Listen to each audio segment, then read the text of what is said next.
Bro, I would mutiny. If I was at sea and there's this like maniac with his cane and underwear, I'd be You're like, supposed to be steering the ship and manning the radio. and we're carrying like 20,000 tons of an explosive ore, I'd be Right. like, we have to kill this guy. I would not make a very good soldier, apparently. It's known as one of the most mysterious disappearances in the Bermuda Triangle of all time, but are things sometimes a lot more simple than we're led to believe in the conspiracy world? Today, we're doing the disappearance of the USS Cyclops on MKUSUAL. The USS Cyclops was the second of four Proteus-class colliers built for the United States Navy several years before World War I. Do you remember this? Nope. We touched on this during the Roanoke episode. It was named after the Cyclops, a race of giants from Greek mythology. She was the second U.S. naval vessel to bear the name. The loss of the ship and 306 crew members and passengers occurred on the 4th of March, 1918, when the ship vanished without a trace. On February 16th, 1918, its final voyage began. The Cyclops left the island of Barbados, heading towards Baltimore, Maryland, on a routine voyage.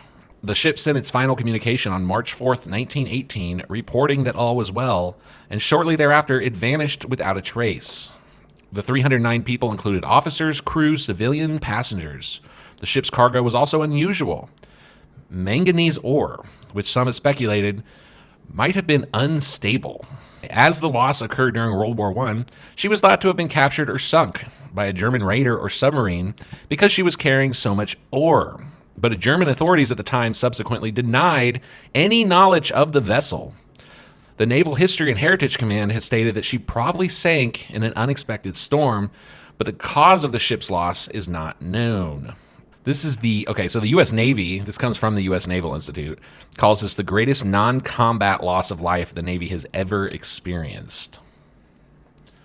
Built in Philadelphia, 540 feet long, 65 feet wide, it could carry up to 12,500 tons of coal. Now, It was under capacity. It was under capacity, and when we declared war on Germany and its allies in April 1917, support ships such as the Cyclops fell under the command of the Navy. The administrative change greatly affected the crew of these support ships.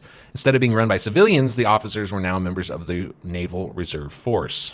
The Cyclops' final mission was to transport 9,960 tons of coal from her home port in Norfolk, Virginia, to Rio de Janeiro, Brazil, and bring back 11,000 tons of manganese. She departed the 9th of January 1918 and arrived in Rio on the 28th of January, where she stayed for 2 weeks, unloading and reloading cargo. On 15th of February, 309 souls departed for Bahia, Brazil, the only scheduled stop before Baltimore. 2 days later, at 1800 hours on the 22nd of February, the ship embarked for Maryland. She was expected to arrive on the 13th of March. The last known location of the Cyclops was an unplanned stop made in Barbados on March 3rd, some 1,800 nautical miles from the end point of her journey. After the unscheduled stop at Barbados, the passengers and crew were never seen again. The cause is still a mystery after more than 100 years. 51 years after the incident, one officer, Conrad Nervig, who was transferred off the ship in Rio, recounted his experience on the Cyclops. Nervig wrote an article for the U.S. Naval Institute Proceedings in 1969 about the problematic ship and her equally concerning crew. He described the commanding officer, Lieutenant Commander George W. Worley, as a gruff, eccentric salt of the old school, given to carrying a cane, but possessing few other cultural attainments. He was a very different seaman and a poor, overly cautious navigator. That must have been why they had to stop. Unfriendly and taciturn, he was generally disliked by both his officers and men. Nervig recounts an incident where one of the engines was turned over while a sailor was nearby.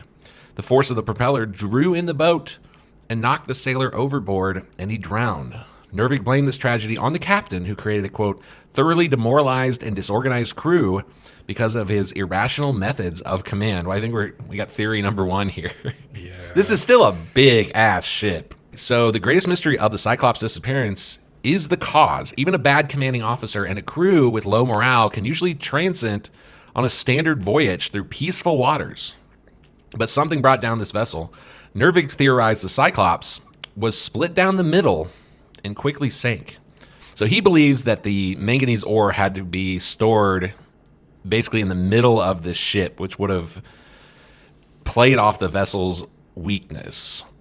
So it was a misstorage, was probably because the only officer on board with experience storing manganese ore was the executive officer, who was placed under arrest and confined to his room due to a, quote, trivial disagreement with the captain. Nervig then explained how the stress at sea could break the ship in two, quickly filling the space with water as the ship went vertical. He believed this happened too quickly for lifeboats to be deployed, and his theory is one of many regarding the tragedy. Another speculative layer is added because the ship's reported loss happened in the Bermuda Triangle. I was looking at that on the Google map. Oh, Riri. Richard Weiner investigated the Cyclops disappearance for his 1973 documentary, The Devil's Triangle. He suggested a failed mutiny and implied that there were problems on the ship supporting Nervig's claims. Other theories range from the manganese exploding to capsizing to a giant octopus rising from the sea to drag the ship down. We're going to get to that before this is over. There is a source cited for this by the United States Navy. Okay. Still, other theories speculate the ship was sunk by a German U-boat, but post-war records indicate there were no U-boats in the area. Another theory contended that they were operating using a single engine because a cylinder broke. This would have made the ship more susceptible to other engineering casualties. There also were reports of hull damage and separation of pipes that were not readily addressed by the captain, and the world may never uncover the truth. Okay, we're going to this. We're going to this octopus link. I refuse to accept that this was human mismanagement. Some other theories are sabotage or foul play. Some theories propose sabotage either from external forces or internally, possibly from enemy agents during World War I. The idea of sabotage is compounded by the ship's cargo and its involvement in wartime logistics. Some simply blame weather, some say the Bermuda Triangle, and others say navigational errors. I just feel like in this era we had navigation. This was a big-ass ship.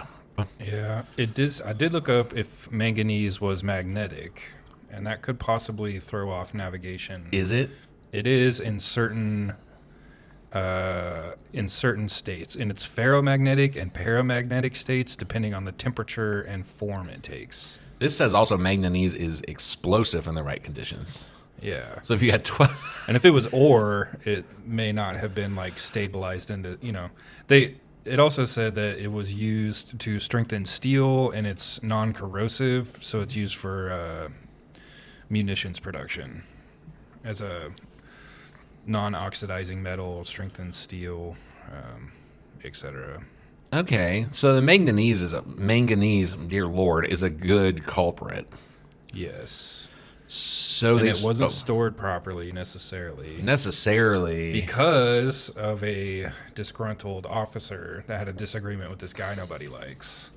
So it's kind of like the perfect storm. So all that's happening in the Bermuda Triangle. And an octopus. Which I'm going to find here. We're going to talk about it. Haven't even gotten to yet. You know what's weird? Didn't the Cyclops came from the Odyssey, right? Which is about being lost at sea. Yes. It lived I've never up to read its, the Odyssey, but it lives up to its name. I know the Cyclops wasn't lost at sea, but you get it. So the initial search after the Cyclops failed to arrive in Baltimore, an immediate search was launched. Ships and planes scoured the waters from the coast of the U.S. to the Caribbean. No wreckage has ever been found. The U.S. Navy declared the ship and crew lost at sea, but with no wreckage found, the official cause of the disappearance, of course, remains unknown. The Navy was unable to provide any concrete explanation or evidence for what happened. The Cyclops is often mentioned in context with other mysterious disappearances in the Bermuda Triangle, such as the loss of Flight 19 in 1945 and the disappearance of the Star Tiger in 1948. I want to look up the Star Tiger. I was looking at the map, like where exactly. So Bermuda Island, which is like straight east of South Carolina, way out in the Atlantic. That goes down to Miami, and then from Miami to Puerto Rico. And then Barbados would be like southeast of there. That's the triangle? Yeah, so Barbados would technically not be in it, but they would probably go... But they departed from Barbados. Yeah, and going towards Maryland, they would go right through the middle of it. No matter which direction they came from. They would have to go through the Bermuda Triangle. The Star Tiger left England January 22nd, 1948, stopping in the Azores for refueling, and January 30th it departed for Bermuda. The flight was flying lower than usual because of strong headwinds. At 3:15 a.m., the pilot radioed Bermuda to confirm they were estimated to arrive at 5 a.m., but the plane never arrived. Okay, so that's just a typical Bermuda Triangle story. The Bermuda Triangle for me is one of those mysteries where, okay, I know there's an alien base there, but to me, sorry, That's given. And there is some really weird, and we'll do a Bermuda Triangle, if not many episodes. There is some weird, like, time dilation stuff. Like, I believe there are pilots who saw, like, themselves and stuff flying out of a cloud. Yeah. But you got to think, the triangle, the map's up. It's just an area of water. Right. You know what I mean? Like, yeah. It's an area of water that in the middle of is a long ways away from any people in any direction, but that a lot of traffic would go through, going north and south and east and west. And Bermuda's like way out in the middle of the ocean, so it'd be like a stop point or like, a waypoint across the Atlantic. The Gulf Stream, one of the fastest ocean currents in the world, flows through the Bermuda Triangle. Yeah. And it's a hot spot for rogue waves. Waves powerful enough to knock planes out of the sky if they're flying low. There's also magnetic anomalies. But I'm not saying I don't believe in the Bermuda Triangle. It's just like... It's tough to sift through because there's so much, like, verifiable anomalous stuff, like the rogue waves or the magnetic anomalies, which would throw your navigation off or whatever. I feel like it's like drawing a big circle in the middle of the Amazon rainforest and being like... That's the death circle. No one ever gets out of this mysterious circle. And it's like, bro, it's in the middle of the freaking rainforest. Like, right. Yeah. And what you said is like one of the smartest takes I've ever seen on the Bermuda Triangle. But that it's when you're in the middle of it, you're isolated, but it's also in the middle of all these ports. People report car crashes on I-70 more than they do in. That's a the good fields analogy. Next to it. That's a good analogy. There's no car crashes in the fields next to the road. Right. If we look They're at all on the road, so the road must be the fucking 435 goes around Kansas City, so I guess that's a better circle analogy. Yeah, you could be like, "What's up with all the dead people on this circle?" Here's a document from Navy.mil, the history section. It's called "Exercising the Devil's Triangle" by Howard L. Rosenberg, written in 1974. During the past century, more than 50 ships and 20 aircraft sailed into oblivion in the area known as the Devil's Triangle, Bermuda Triangle, Hoodoo Sea, that seems racist, and a host of other names. Exactly what happened to the ships and aircraft is not known. Most disappeared without a trace. Size of the triangle is dictated by whoever happens to be writing about it, and consequently, when ships get lost there, it depends on which article you read. So I want to look up octopus. This is apparently where the octopus reference comes from. One of the most celebrated stories of Devil's Triangle's victims is that of the USS Cyclops, which disappeared in March of 1918. In his televised program, Richard Weiner indicated that Captain of the Cyclops was eccentric. He was reputedly fond of pacing the quarterdeck wearing a hat, a cane, and his underwear. Prior to the Cyclops disappearance... Can't get rid of the fucking cane. There was a minor mutiny by some of the members of the crew, which was promptly squelched by the captain, and the perpetrators were sent below in irons. They were beaten ruthlessly by a... Bro, I would mutiny. If I was at sea and there's this, like, maniac with his cane and underwear, I'd be like... You're supposed to be steering the ship and manning the radio. And we're carrying, like, 20,000 tons of an explosive ore. I'd be like, we have to kill this guy. I would not make a very good soldier, apparently. I'd be like, we're all going to die in the Bermuda's Triangle. None of this really offers a clue, though. I disagree, Navy, as to what happened to the Cyclops, but it suggests something other than a mysterious force might have been led to her doom. So, according to Marshall Smith, writing in Cosmopolitan, September 1973, I read it for the articles. Theories ranged from mutiny at sea to boiler explosion, which carried away the Radio Shack and prevented any distress call. That's another thing, no distress calls. One magazine, Library Digest, speculated that a giant octopus rose from the sea, entwined the ship with its tentacles, and dragged it to the bottom. Well, that just linked to the Navy linked to another Navy site that cites another thing about the giant octopus. It's also the librarians are throwing this around. You'd think they would be the most like tempered on. I'm going to find this.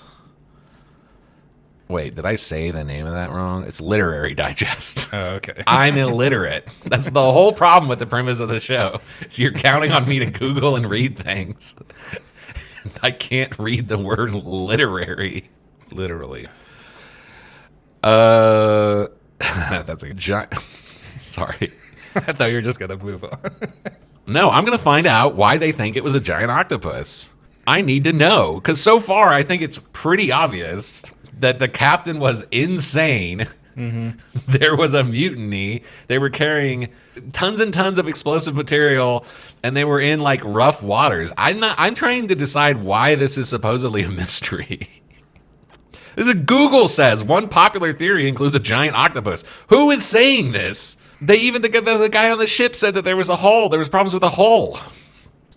Sorry, go ahead. And the one guy who literally had storage experience with this mineral was arrested, probably for like insubordination. The captain was probably like, "Fucking put it on the top. We'll get," and then he's like, "No, actually, we should." Yeah, he probably was trying to like give him his expert opinion, and then the captain was like, "I do my best scotch drinking in my underwear in the Bermuda Triangle, and no one's gonna disrupt me." I want Literary Digest, USS Cyclops taken by an octopus. Fox News, one magazine speculated it was an octopus. All right, I got to bring this up to me because this is from issue.com. It's a PDF, but it won't let me download it. It's a fact sheet on the Bermuda Triangle issued by the Coast Guard and Navy. Countless theories attempting to explain the many disappearances have been offered throughout the history of the area. The most practical seem to be environmental and human error.